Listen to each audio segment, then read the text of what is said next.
So we're going to continue with the story of King Karanjana to give you the background, because at this point in the story we need a little bit of background to catch up. We can't just jump right in today. Narada Muni, the super great, interesting sage, is telling a fable or an allegory to a king named Barshat, because the king kind of lost his perspective and got overly encumbered by conventional life. So Narada is telling him a fable, a story, an allegory. And in this allegory, there's a king who's analogous to the soul, who wanders around the earth checking out different cities that he can live in, which is analogous to the bodies that a soul can inhabit. And finally he comes to one particularly nice city, which is analogous to the human body. And he meets a beautiful woman right outside the city who's analogous to the intelligence, which is the commander of the facilities of the body. They agree to marry. Yeah, very good. That's the summary. They agree to marry, and then they go into the city and start to enjoy life there. So let's pick up from there.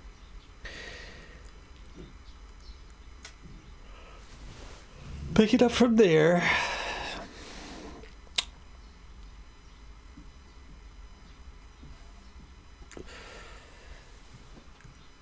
Upagiyamano lalitam tatra tatra chagayakai kridan parivratai stribir radining avishach chichao. So what this means is that the king used to take a break sometimes. He went to live in the city with the queen, but he would take a break. When would he get a break? When it was Suchao. When the heat of the day was, when it got too hot, he would take a break. What would he do then? He would go into the river. When the heat of life made him tired, he would go into the river and play with women who surrounded him as musicians sang here and there. So do you remember what this intelligence was like? What the queen is like when he met the queen? The queen is surrounded by, I think it's 10. First of all, she's surrounded by a serpent with 5 heads, and then she's got 10 guards, and each guard has 100 ladies with them.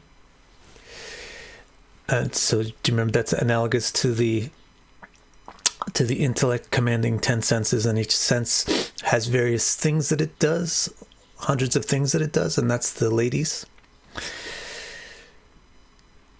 So what do you think this is?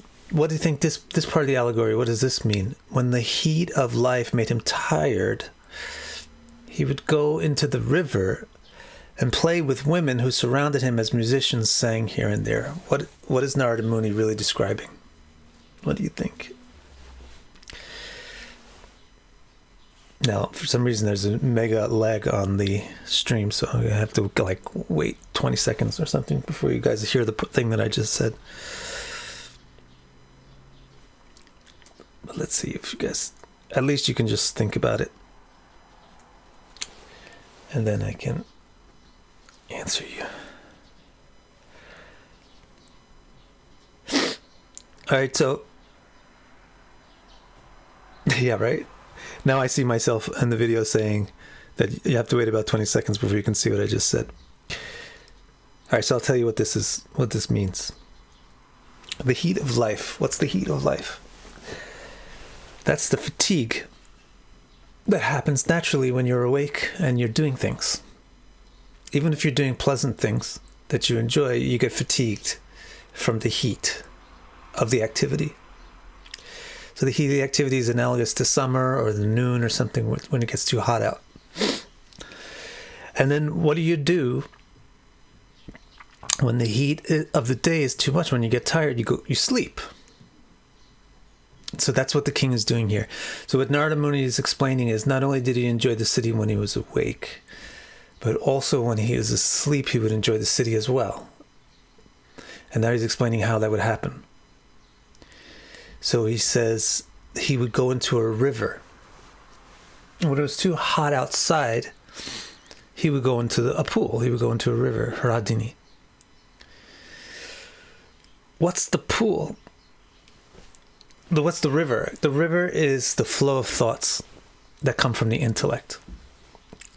This is what happens when you go to sleep. You withdraw from the external senses, but you remain submerged in the flow of thoughts from the intellect. So you cease creating heat from activity, but you're still in contact with your thoughts. So when the heat of life became too much, the king would enter the river. Then he would play with women who surrounded him, and there were singers singing about it. So what's that analogous to? So the women are the maidservants of the intellect. The intellect has the 10 guards, and each guard has hundreds of maidservants. So the women are the intellect's maidservants, which are the powers of the senses.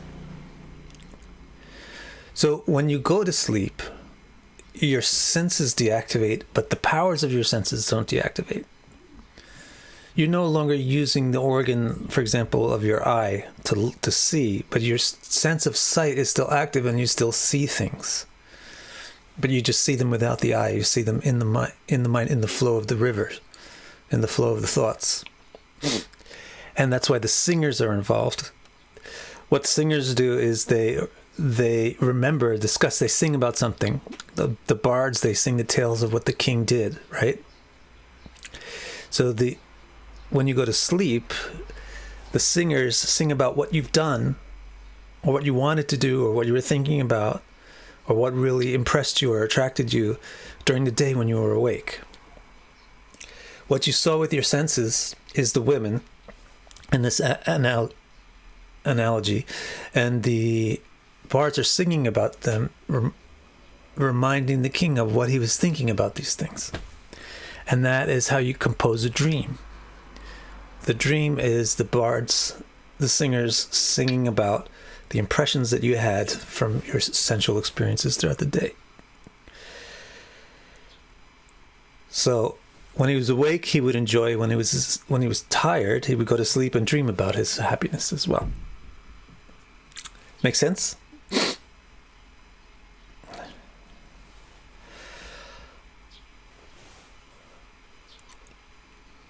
When the heat of life made him tired, he would go into the river and play with women who surrounded him as musicians sang here and there. Now, this next bit is the part that I was really looking forward to doing, because it's very cryptic in the translations, because whatever translations are available, they don't translate the names of the things. But without translating the names of the things, the meaning is pretty difficult to see. So here I'm going to translate the names and everything. And I was looking forward to doing this because the meaning was never really totally clear to me until I did this study this week. So this is something I was looking forward to, this next part. So the next part goes like this. The king is the Atma. That's right, Alf. So the next thing that he says is Sapto Pari Krita Dvara Sapta Uppari Krita Dvara. The city they constructed, or it had, the intellect had constructed 7 gates which were Uppara, which were high, and then Puras Tasyas to Dve Ada. In the city there were also 2 gates that were low. Pratag Vishaya Gatyartham Tasyam Ya Kaschaneshwara. And each gate had a different objective, a different Vishaya, which is a word that literally means an object that you can perceive, but also means an objective. So each gate had a different destination. The city had 9 gates. 7 were on, high, 2 were low, and each gate had a different destination that the king, the master of the city, would use the gates to go to. So let me give you the nice translation. When the heat of life made him tired, he would go into the river and play with women who surrounded him as musicians sang here and there. Refreshed by that, he would then utilize the gates of his city. So now the next section is all about the gates, of which 7 were on the city's high slope and 2 were on the lower slope. Can you figure that out? 7 gates on the high slope and 2 on the low slope. And he would use these gates to go to different destinations. I actually didn't note that in the translation. Next thing he says, Narada says, Panchadvaras tu porastya dakshinaika tatotara paschime dve amushamte namani nripa varnaye. So now he says, 5 of the gates faced the east, 2 faced west, and 1 each to the north and south. And then he says, now I'm going to tell you the names of the gates. Namani Nripavarni. And now I'll explain the names of the gates to you. So here, see if you can figure out what they're talking about. The city, which you know already, I told you, is the analogy for the human body, has 9 gates. 7 of the gates are on the high part of the city and 2 are on the low part. 5 of the gates point east, 2 of the gates point west, and then 1 points north and 1 points south. Any idea what the gates are and how they're positioned like that? He's going to explain it now. And he's going to give the names, and he's going to talk about the Vishaya, or the objective, that each gate leads to. And he's going to talk about the gatekeeper. Each gate has a gatekeeper that allows the king to exit through the gate and get to the objective. So what's that all about? What does that actually mean? See if you can figure that out. So here's the first bit of info about the gates, the names of the gates and the names of the gatekeepers and the objectives. Kadyotva virmukhi cha prag durave katra nirmite vibhrajitam janapadam yati tabhyam dhumat sakha. So we got 2 gates were made in one place, facing east. So there's 2 gates that share one road to a common destination. What gates are those? There's 2 gates that are in one place facing east and are named Kyatyota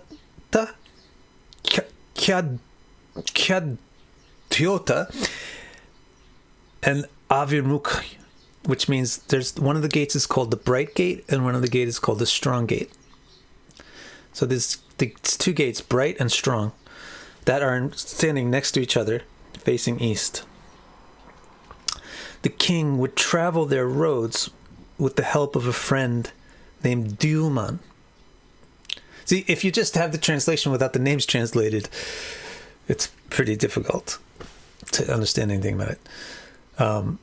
There's a gate, one is called Kyatota and one is called Avimukh, and there's a gatekeeper named Dyuman, and they go to a city called Vibraja.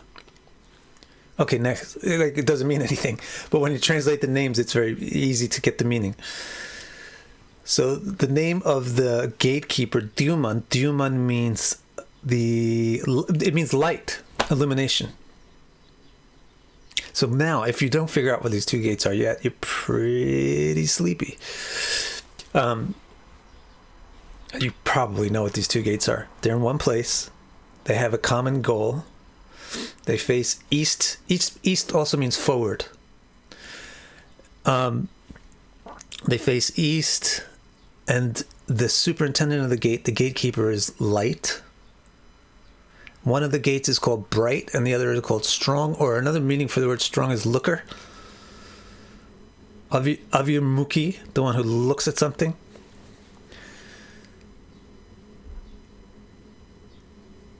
And the city that they go to, the Janapada that these gates lead to, is called Vibratum, which means something that's been lit up.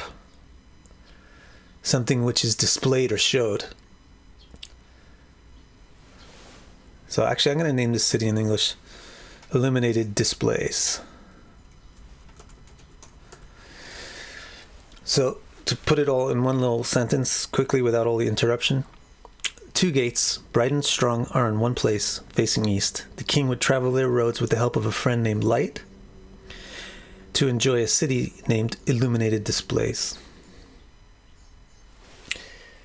So I think you obviously know what these 2 gates are. Next, let's see if you figure out the next 2 gates. Nalini Chaprag. Also to the east are these other 2 gates, Nalini. Dwarave Katranimite, and they're also a pair of gates sitting side by side. So there's 4 gates that actually are operating as 2.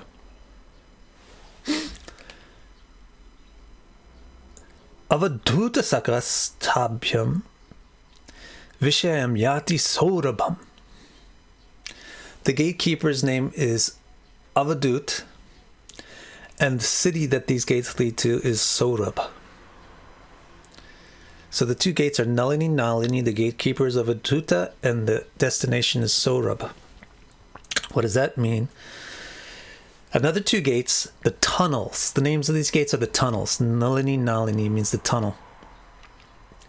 The gates of these gates are called tunnels.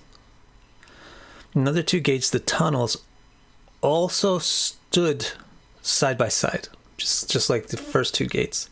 And they also faced east. They also faced forward. With the help of a friend named Avadut means to blow. Avaduta means to blow things away. Or it can also mean to separate things or break things. So we're going to call him the blower. With the help of a friend named the blower, the king would travel their roads to enjoy a city named Saurabh, which means fragrant. So he went to a city named Fragrant. And now you are very really sleeping if you don't know what these 2 gates are. You see, it's actually really easy to understand this section when you translate the names of the things correctly. Because of course there's many choices in how you're going to translate the word. But when you translate it well, it's so easy to understand. So far we covered 4 of the 9. That means we got 5 more. Let's see what the next one is.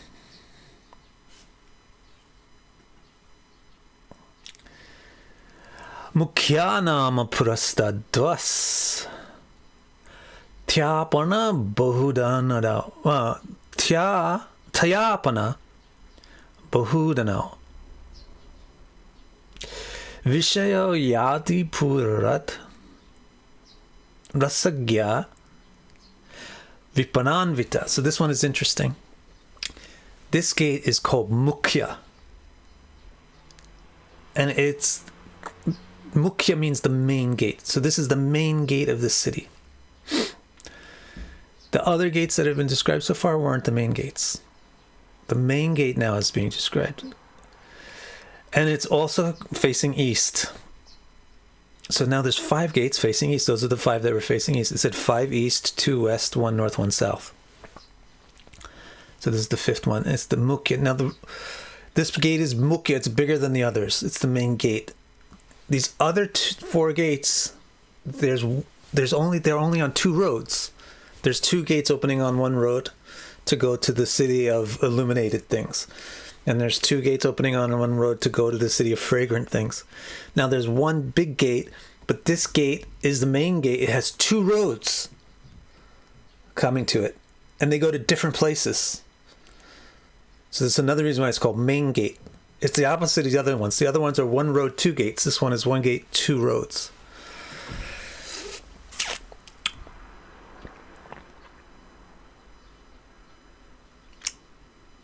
The gatekeepers are also two.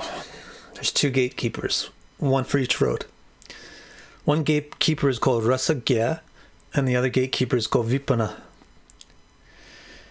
And they go to different cities. They go to, one city is called Bahudana, and the other city is called Apana.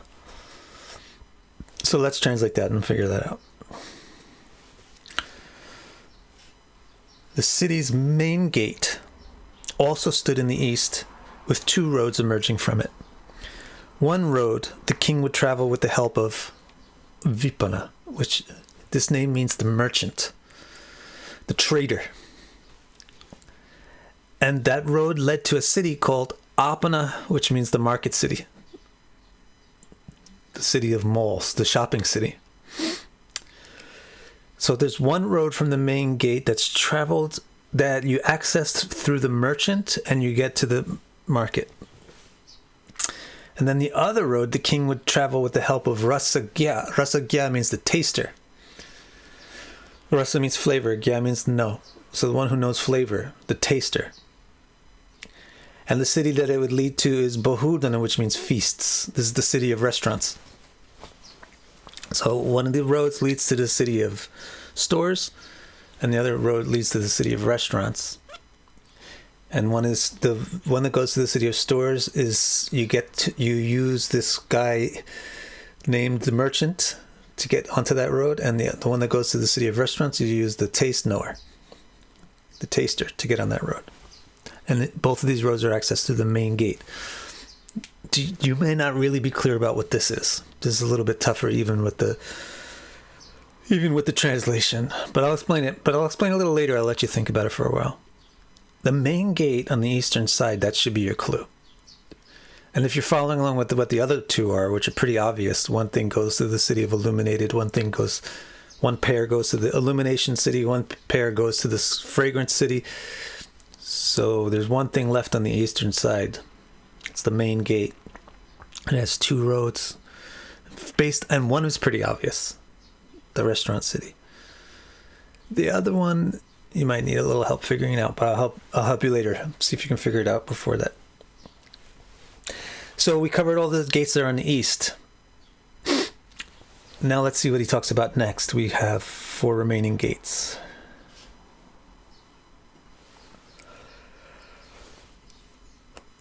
Now, Pitrihur Nipapuryadvar, Dakshinena Puranjana, Rastram Dakshina Panchalam. Oh, Dakshina Panchalam, I didn't notice that. Yati Shrutidar. So this gate is called Pitrihu, and it's on the south. And it doesn't lead to a city.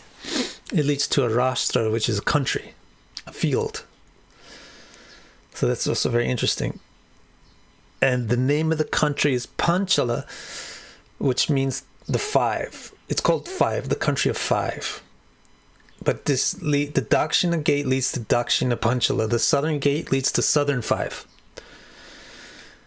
Pitrihur gate is on the south of the city, and it leads to the country called Southern 5s. And the gatekeeper for that gate is called Shrutidar, which is slightly obvious because Shruti means to hear, but Dara means to hold. So let's hear it in English. Through the city's southern gate, named Pitrihu, which means ancestor summoner. Through this gate, the king's friend, Shrutidar, which is sonic memory. Shrutidara, Dara, T means to remember something, Dara means to hold on to something. Shrutidar means something that can hold a sound. Shrutidar, if you're Shrutidar, that means somebody tells you something once and you don't forget it. It's a certain type of person. And in the old days, there wasn't Xerox machines or copy paste. So we needed people to remember things. we didn't have magnetic discs that would remember things for us. We had to remember it ourselves. And the people that were super good at it, super good at memorizing things, they were called Shrutidar. You tell them something and they hold it like a computer disk. So this gatekeeper is called Shrutidar, the guy who holds the sounds, which means the one who remembers things of the sound, sonic memory. And he goes to the country called Fives. That's to the southern gate. And then the northern gate is interesting. It's actually in the next statement. Devahur nama puryadva uttarena puranjana rashtram uttarapanchalam yati shrutidharanvita. This is interesting. The same gatekeeper superintends the north gate and the southern gate. The northern gate is called the God Summoner. And through this gate, sonic memory would take him to the northern Fives. So apparently there's the east side of the city is facing one direction, and then there's other cities to the east that the king used to visit through the eastern gates. But the north and south doesn't have cities. The north and south is an open country. And it's just called Panchala, which means the fives, the fivefold. And the northern gate of the city led to the northern part of the Fives, and the southern gate of the city led to the southern part of the Fives. The gates were both accessed by Shrutidar, which means remembering what you've heard. The ability to remember sound. And the gates are named Ancestor Summoner and God Summoner. The one that's southern is Ancestor Summoner, and the one that's northern is God Summoner. So that also is still a little bit cryptic, but I'll explain it to you at the end. If you can figure out why, you probably have a pretty good background in Vedic culture. It's pretty hard to understand. But you might get a feeling for the fives. The five thing is kind of an interesting thing that's not too hard to figure out on your own. We'll see. I'll explain in a second. So far, just to recap,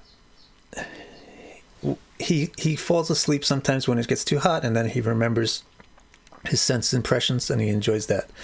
That's described as when the heat of life made him tired, he would go into the river and play with women who surrounded him as musicians sang here and there. And then, let me just make sure we're still running. We're still running. Thank you, Alf. Then, refreshed by that sleep, he would utilize the gates of his city to get to different objectives. 7 of the 6 gates are high up, 2 of the gates are low down, 5 point east, 2 point west, 1 north, 1 south. 2 of the eastern ones are together called Bright and Strong. You get through those gates by a gatekeeper called Light, and they go to the place called Illuminated Display. Another 2 of the gates that are east are called the Tunnels. You get through those gates with the gatekeeper named Blower, and you go to the city called Fragrance through those gates. Then there's one big gate that points east and it has 2 roads leaving it. You can choose which one to use. If you want to get to the restaurants through that gate, then you use the Taster. And if you want to get to the market through that gate, then you use the Merchant. Then the northern and the southern gates have the same gatekeeper, sound memory. They lead to a place called the Fives, but it's not a city. And one is called the God Invoker and one is called the Ancestor Invoker. We'll get back to that later. Let's finish up and see what the remaining 2 gates are. The remaining 2 gates are in the west. These are now the western gates, which are also the lower gates. I don't know if I just spoiled a little bit of the suspense, but these are also the lower gates. Like you said, 7 are up and 2 are down.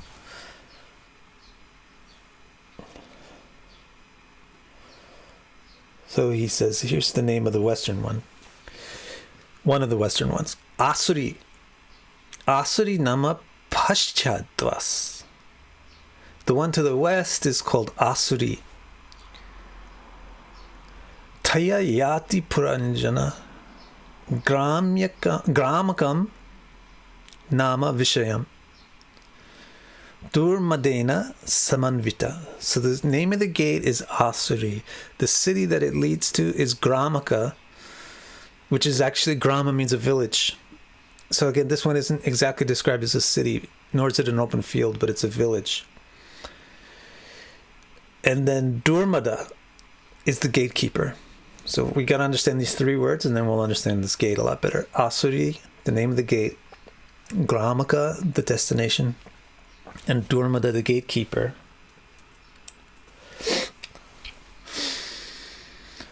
Through the western gate, which is named Overpowering, Asuri. You remember, I'm sure all of you, 90% of you know the word Asura, which means too powerful. The Suras are the gods, and then there's the Asura. The gods are very powerful, but they cooperate with the superpower. But the Asuras are a little too powerful. They're so powerful that they don't really want to cooperate much. And that makes them a little bit less of a constructive force in the universe. So the word Sura means power. And then if you intensify it with a long A, it means very powerful. So this gate is called OP. Very powerful, overpowered. This is the most powerful gate. It's not the main gate. The main gate, the biggest gate facing east, that's the main gate. But the really powerful gate is the one that faces west. And if you travel this gate, you get to a place called Gramaka, which will actually spoil the suspense, so let me not explain that yet. The gatekeeper's name is Durmada. Mada means intoxication or infatuation. Durmada means to be very intoxicated. So if you want to travel through this gate, the guy who keeps it is intoxication, which doesn't, maybe misleading, means, doesn't necessarily mean drugs, but it means the feeling of when you lose your sense of proper, improper, right or wrong. If you do that, then you can travel through this gate. You have to lose your inhibitions. Well, that's what this Durmada means. To travel through this gate, you must lose your inhibitions. The gate is overpowering. You'll be overpowered if you travel through this gate. You won't be able to be prim and proper. You won't be able to govern your behavior. This gate is wild. To the western gate named Overpowering, a friend named Intoxication took the king to the village of Gramaka. Gramaka means sex. It means just the basic common enjoyment that all living creatures have, which is sex. So now I think you know what this western gate is.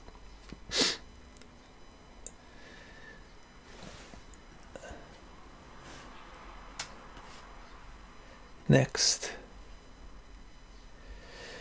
Niritir nama paschadvas taya yati puranjana vaishasam nama vishayam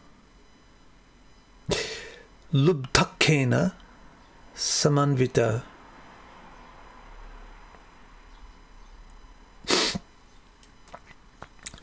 So this gate, the final gate, is the second western gate. It's called Niriti. The gatekeeper is Vaishasa, and the name of the place that it goes is Lubdhaka. This is also really interesting stuff. Niriti. You also, I'm sure, know Niriti because everybody loves the nakshatra Mula. Niriti is the goddess for Mula nakshatra. Rita means something real, and Nir means to do away with. So, if you get rid of something, it's niriti. So this is the gate through which you throw things away. Nirti. It means the evacuation gate. If you need to evacuate the city or get things out of the city that don't belong in there, you use this gate. This is actually very interesting because typically the gate is called the death gate as well. And the god for it is Mritu.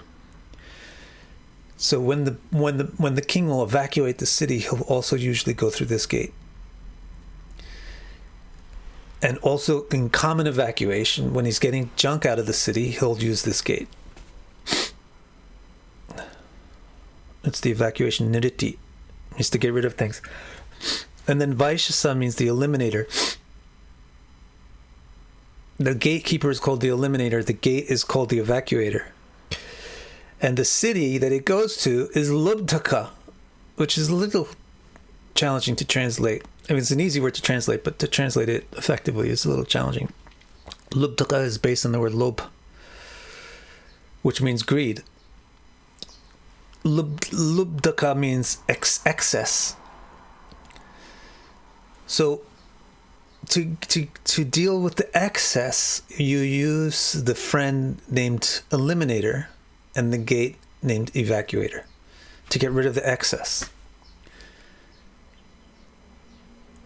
So the stuff that's left over, the stuff that wasn't important, the stuff that you don't really need, that's the excess. You deal with it through this gate called evacuation. I think you know what that gate is also. And it's near this other gate, the Overpowering Gate. So I think you don't have a hard time figuring out those two gates. Now there's a few more statements before I explain some of the more tricky things.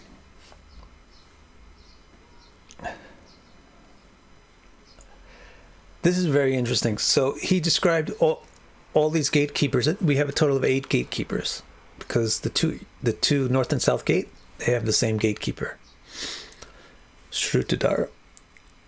Now he's going to say there's actually 10 gatekeepers in the city, but 2 of them don't belong to any gate.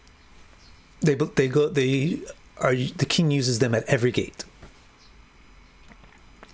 And they are blind. It's really interesting. Andhav amisham pauranam nirvak peshakritau ubhav akshanvatam adhipatis thabyam yati kroti cha. This means the city also had 2 blind inhabitants named Nirvak and Peshkrit. They partnered with the king's other friends to help them travel the roads and enjoy the destinations. So Nirvak, it's also kind of a challenging word to translate. Nirvak, vak means to describe something, nir means to go away from describing it. So what the word nirvak is actually talking about is making some distance between something. Putting distance. So one of the friends is called the distance maker, so I'll call him the mover. And the other one is called Peshakrit. Pesha means to decorate or make something make something have a shape. Peshakrit means to make something shape, arrange something. So the 2 friends' names are Mover and Shaper. Who do you think they are? And they're blind. What does it mean that they're blind? But they're essential for the function of the gates. For the gates to function properly, you need these 2 friends, Mover and Shaper. I hope I'm going to explain this. Let me check my notes now.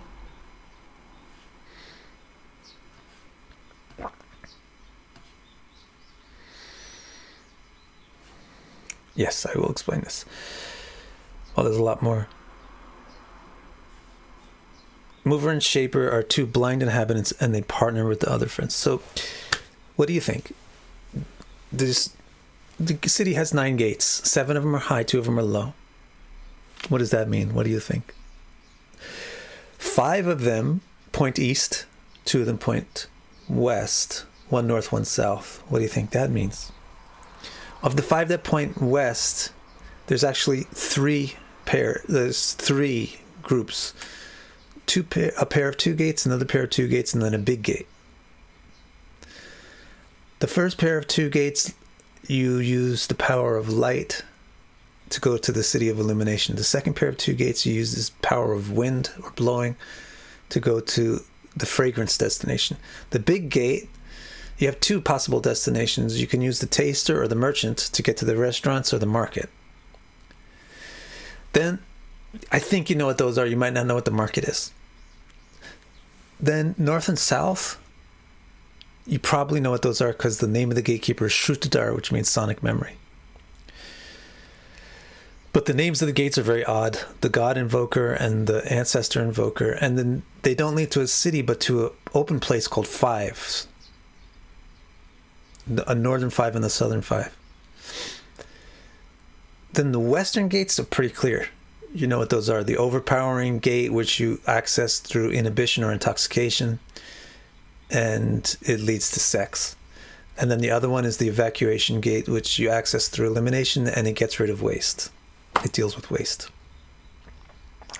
Then there's these two blind friends, the mover and the shaper, that don't have a gate themselves, but they help everybody. They help the king at every gate. So I wonder if you can figure out who they are. Then there's also another question. Is the king constantly going outside of his city? Does he ever stay in the city and enjoy the city itself? So the last statement that we'll look at today before I explain the things is about that.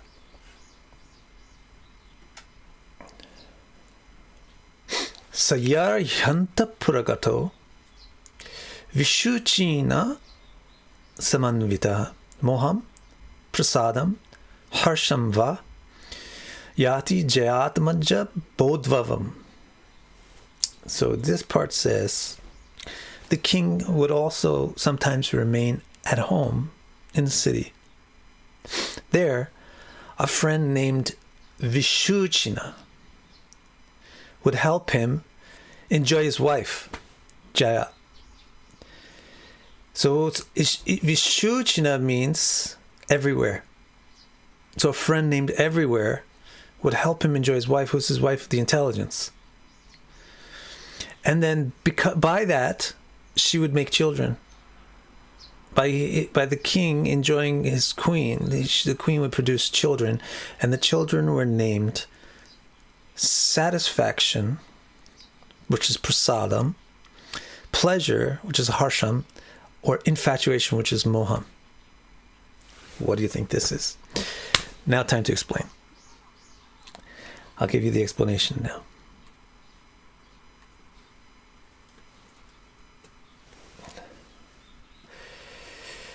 Thank you, Marie.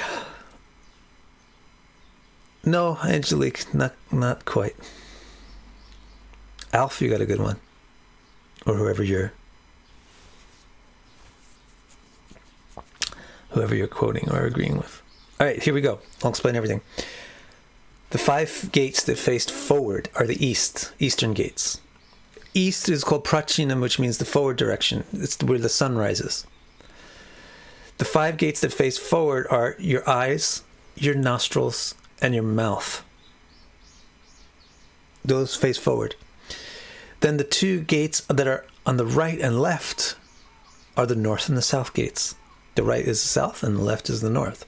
If you're facing east, then the right is the south, the left is the north. Those are your ears. 2 eyes, 2 nose, 1 mouth, main gate. Main gate is mouth. It's the big one. It's the main hole that's in the body, is the mouth. Actually, that's what the word mouth means. And then north and south are the ears. And then west, all 5 of those, the north, south, and the east, all 5 of those are up here in your head, right? Ears, eyes, nose, mouth are up on the top of your body. So this is what Narada meant when he said they're in the upper portion, they're on the high slope of the city. And then the remaining 2 gates are the ones that face backwards. That's the Overpowering Gate and the Evacuation Gate. those are the ones that are in the lower part of your body. Those are down in your pelvis. So those are in the lower slope of the city. Each gate has a gatekeeper, described as the king's friend, who allows the king to use the gate. Each gate also has a path to a destination. The gate, so what's the gate then? The gate is actually the physical sense organ. So if you got the two gates facing east that go to the city of illumination, those will be your physical eyes. And the tunnel gates are your actual nostrils. The main gate is the physical mouth. And then the friend is the power of the intellect, which uses the sense.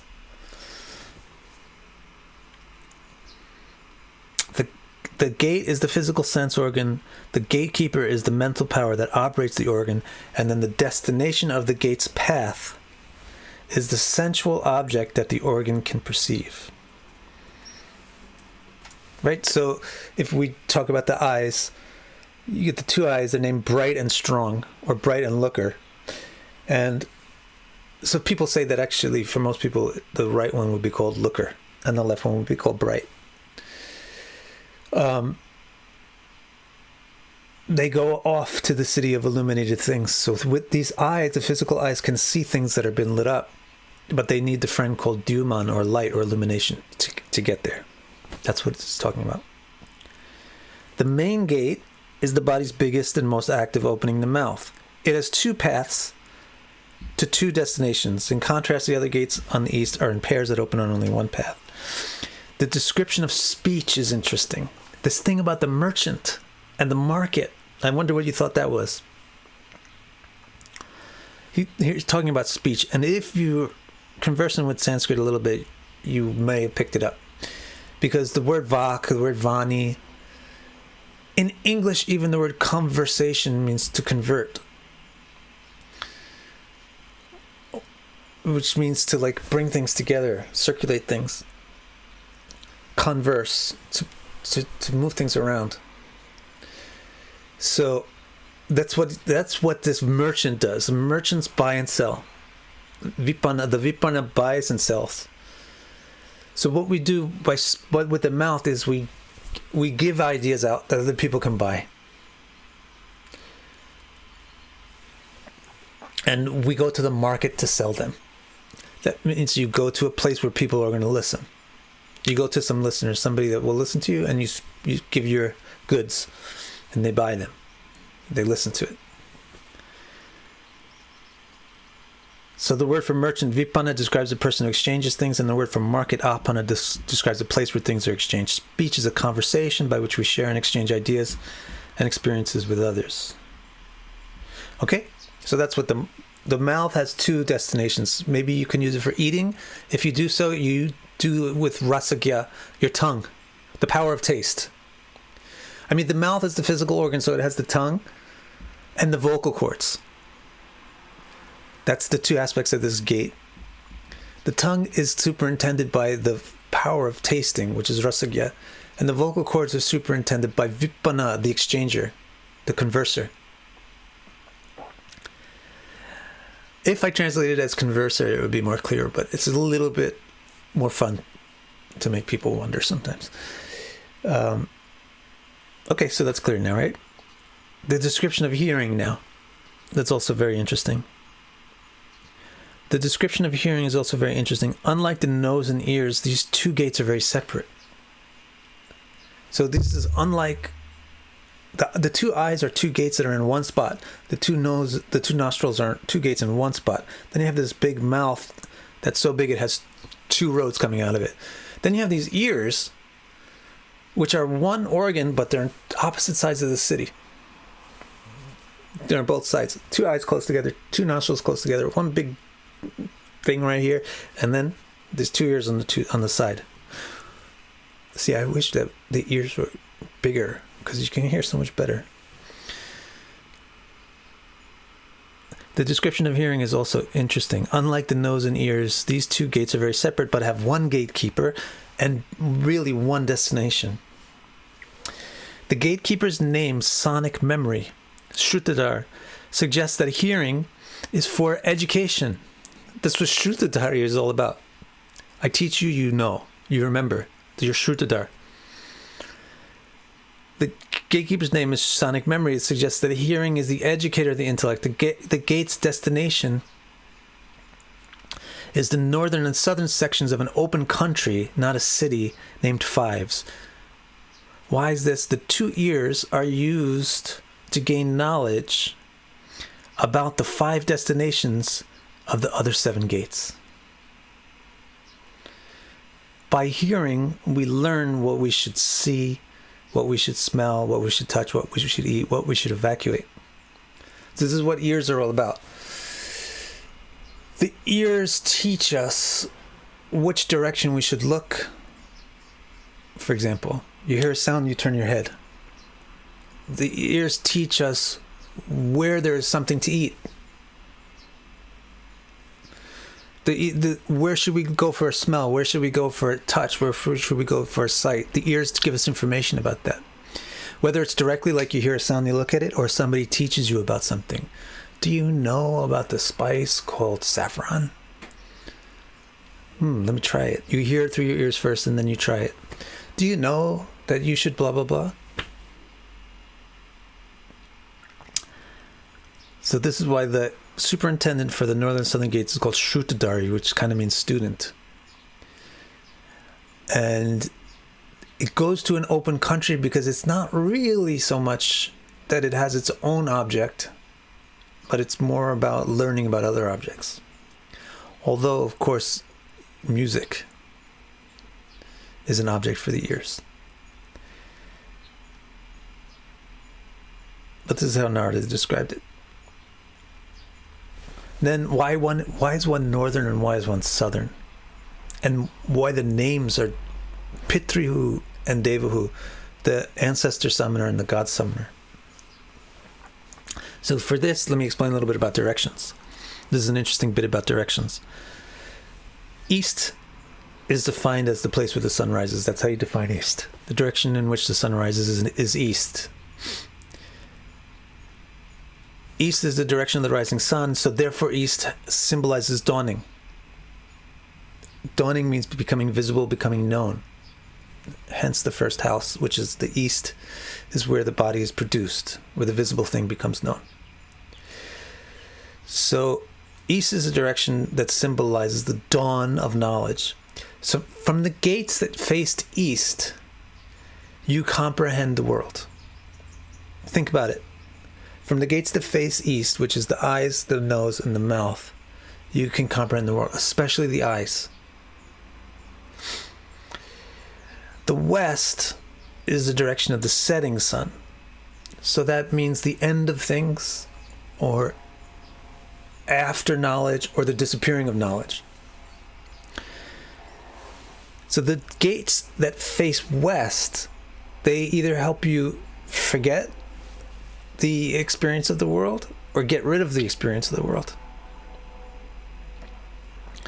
So you got Evacuation Gate that lets you get rid of the things that came in, the waste from the garbage that you got. Amazon sent you all these things and then so much boxing with it and everything. Now you got to get rid of that through the western gate. You took it in through the eastern gate and you get rid of it through the west. Or this other one called Overpowering. Overpowering, actually, let me see what I actually write. I didn't write. I just write the overpowering is for after hours pleasures. But also, I think I may do this elsewhere. I think I'm going to write it soon, but you will actually disconnect from the eastern gates and cease to experience the world in that way by connecting with this overpowering gate. But anyway, what I really want to talk about now is the north and the south and the ears and why one is different from the other. So the north and the south, really the primary directions are east and west. And then north and south are the supports relative to those destinations. So the south and north support the east and west respectively. So if you're looking east, then your right side is the south. If you're looking west, then your right side is the north.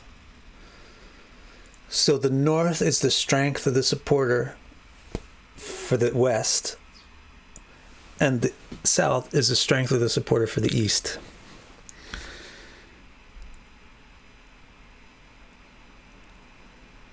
So the ear that points to the north, the ears, no matter which direction they point, they will tell you about the things that you should direct your other senses to.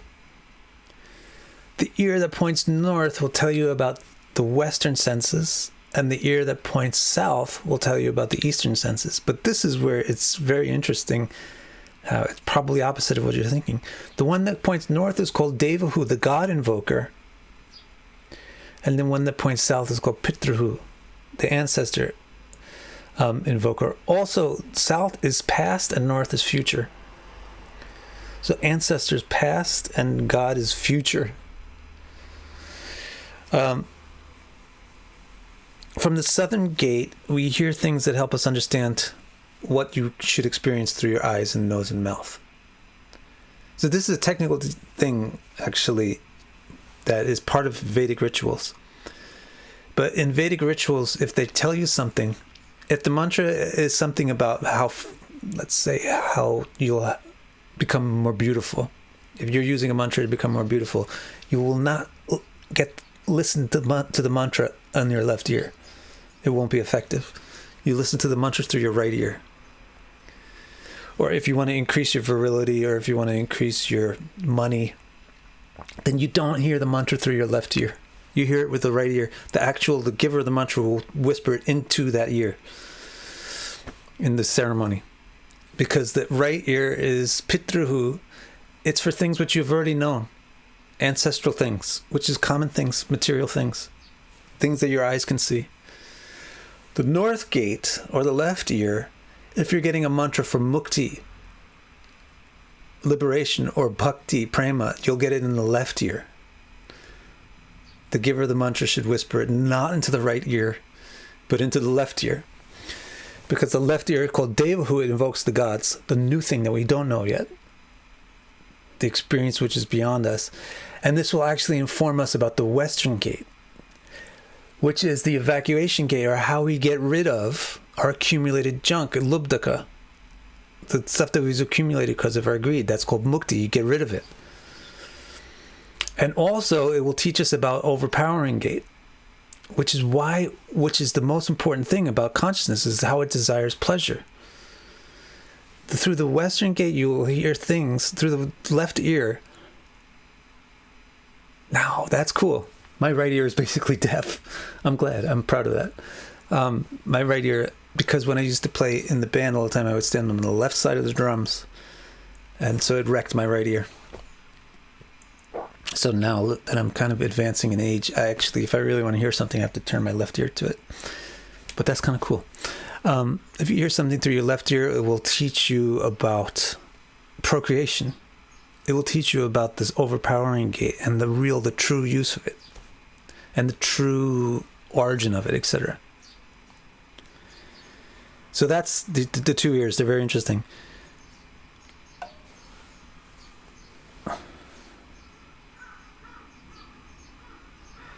So from the southern gate, we hear things that help us understand what we experience through the eastern gates. From the northern, we hear things that help us understand the western. Thus, the southern gate is called Ancestor Summoner. It will summon knowledge of things that have already been experienced, conventional things in the external world. The northern ear, however, is called God Summoner. It summons knowledge of what to remove and cast off, to truly enjoy happiness that is categorically superior to conventional experiences. The gate called Overpowering, let's talk about that, baby. The gate called Overpowering, what is that really? You have the sense of sight in the two bright gates. You have the sense of smell in the two tunnels. You have the sense of taste in one function of the mouth, the main gate, and you have this sense of speech, the active sense of speech in the other function of the mouth. You have the sense of hearing in the northern and southern gates. So of the 5 important senses, sight, sound, touch, taste, and smell, we didn't get anything about touch. The sense of touch is here in the west in the Overpowering Gate.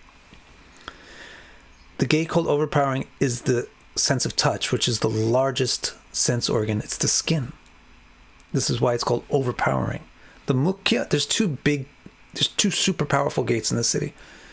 One is in the east called Mukhya, which is the mouth, and the other is in the west. It's the genitals. It's the Overpowering Gate. It's easy to see why the mouth is called Mukhya. It's the big obvious opening, the big obvious gate in the body. The Overpowering Gate is the whole body. It's covered in skin. So the overpowering sense of touch is the largest sense organ, but it concentrates its power in special skin called the erogenous zone. The gatekeeper is the power of intoxication or infatuating passion or loss of inhibition.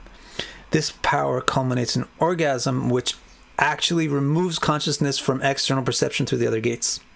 Hence, it's a Western gate. The evacuatory organs of the other Western gate allow us to rid ourselves of excess and waste materials. They are called niriti, which literally means get rid of things. The king had two blind friends. This is the part. The friends are the hands, the shaper, Peshakrit, and the feet, the mover, Nirvak. They are blind. Why are they blind? Because they do not perceive objects.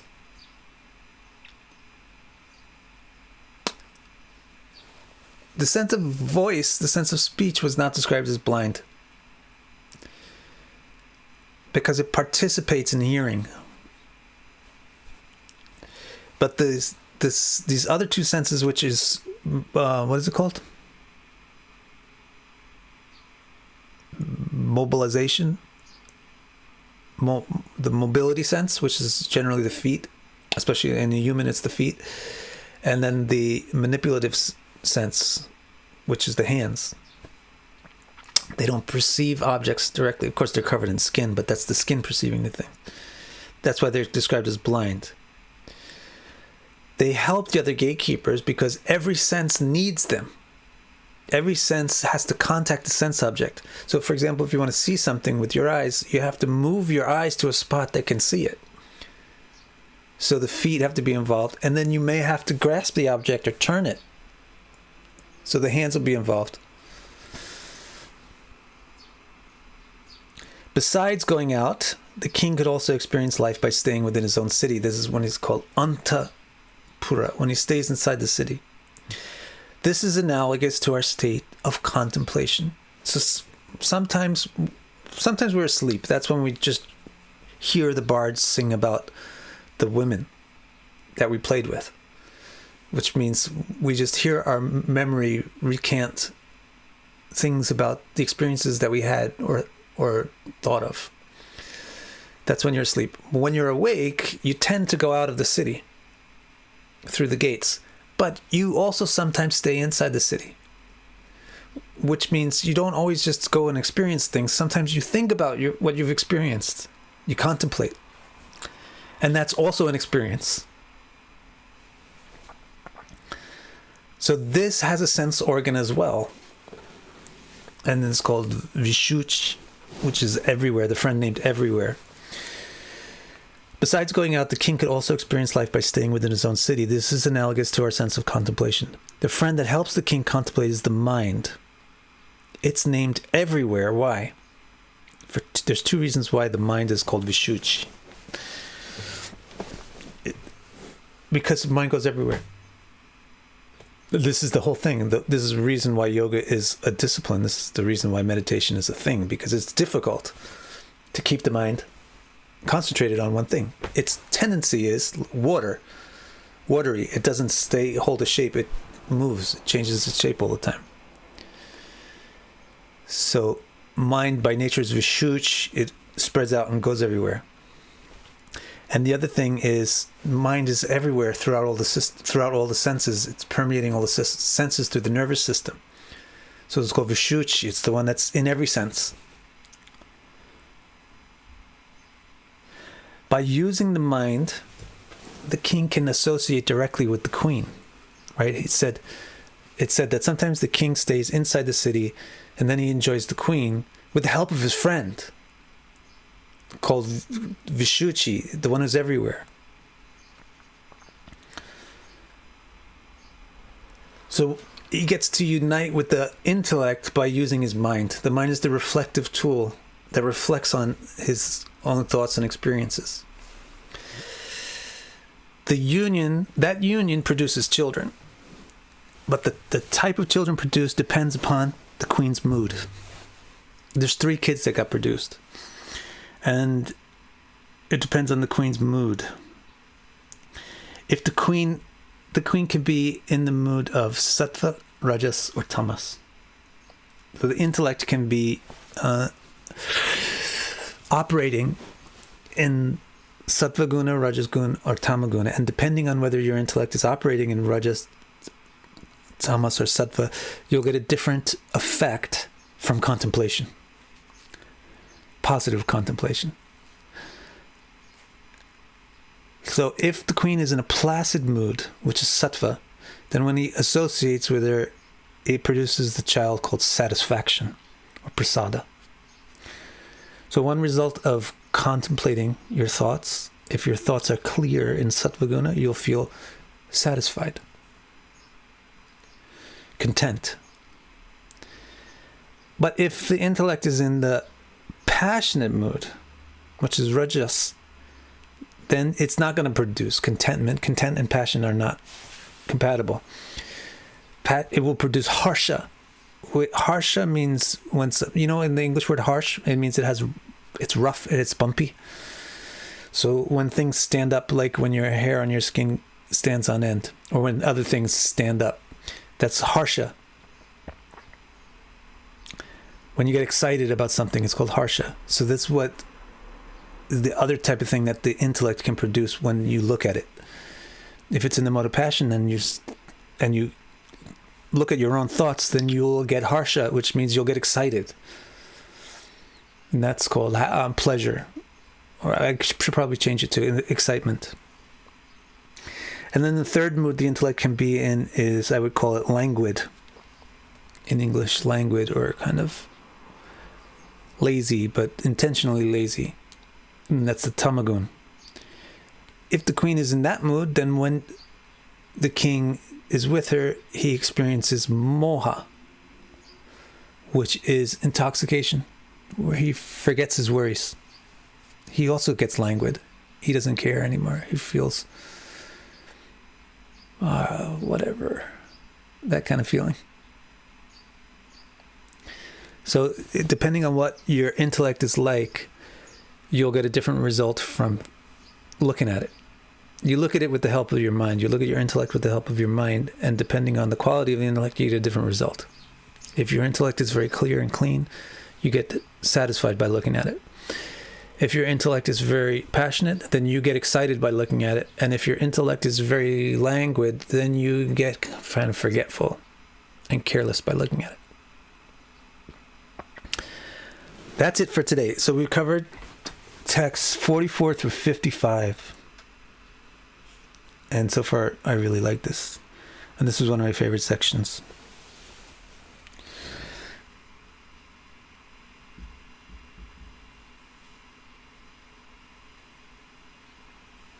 So is that all good?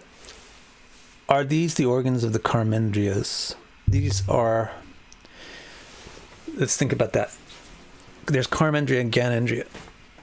So gyanendriya are the senses, are Venusian senses, and karmendriya are Martian senses.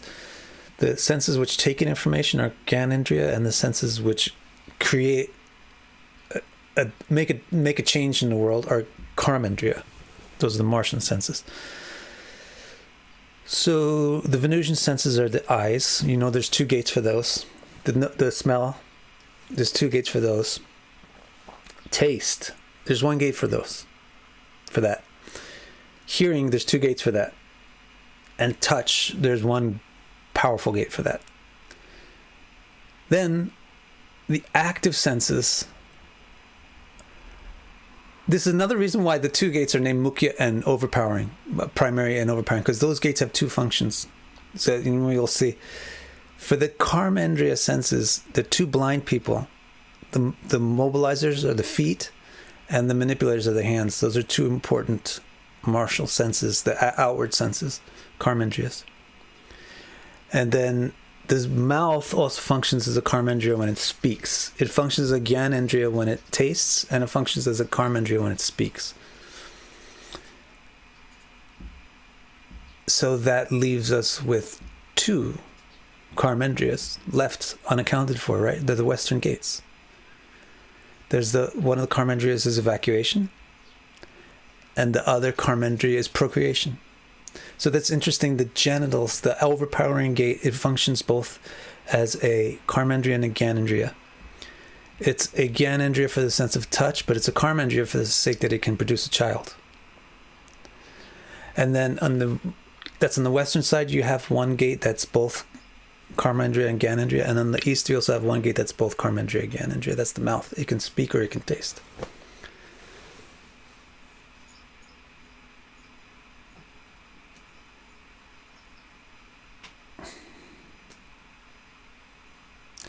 Samurai says, maybe the ears go to an open space and not a city because sound gives shape to space and meaning.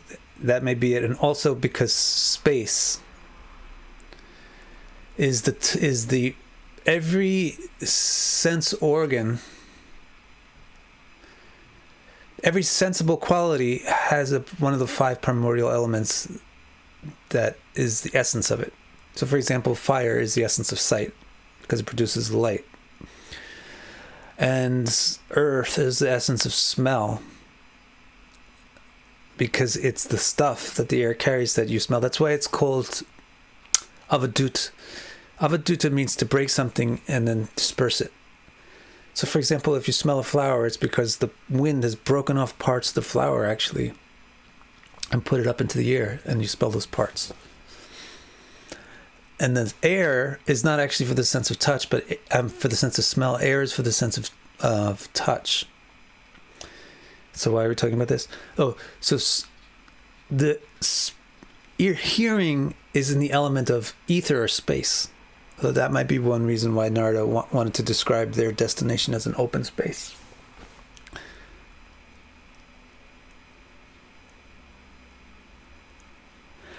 And how can we figure out if our intellect is sattvic, rajasic, or tamasic? Just look at your own thoughts. If you look at your own thoughts and you feel calm, then your intellect is sattvic. If you look at your own thoughts and you feel, excited, then your intellect is rajasic. If you look at your own thoughts and you feel kind of like, I don't really care, whatever, then your intellect is tamasic. And it will modulate, of course, throughout the day, throughout your life, throughout the year. That's what I said. Om, yeah, I did say that. Om Chamunda. The gate, the Nritti gate, is called the death gate because it gets rid of stuff. And actually, literally speaking, most people evacuate the city through this gate.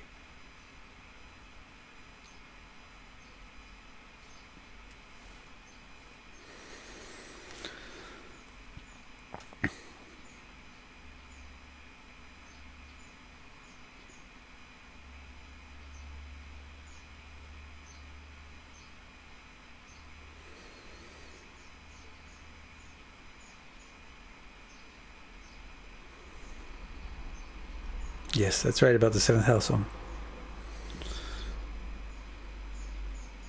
Alright, guys. Alf. Does the king build the power of intellect over incarnations which allows him to attract more beautiful women? Yes. That's why he didn't know who she was. Remember when he met the woman outside the city? He said, "Who are you?" Which is pretty retarded because he knows who she is. The soul always has access to intellect. But it's actually reasonable because her face is so different. Just as the body reincarnates, the mind and the intellect also change their shape. Although technically they're the same, they change their appearance, they change the way they look. And so the king didn't recognize her. This means that the intellect is changing and evolving along with the different cities.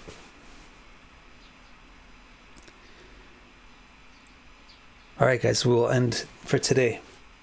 Thank you very much. I'm very happy to get that we did this one. I really wanted to do this section. Now so far it's been very positive.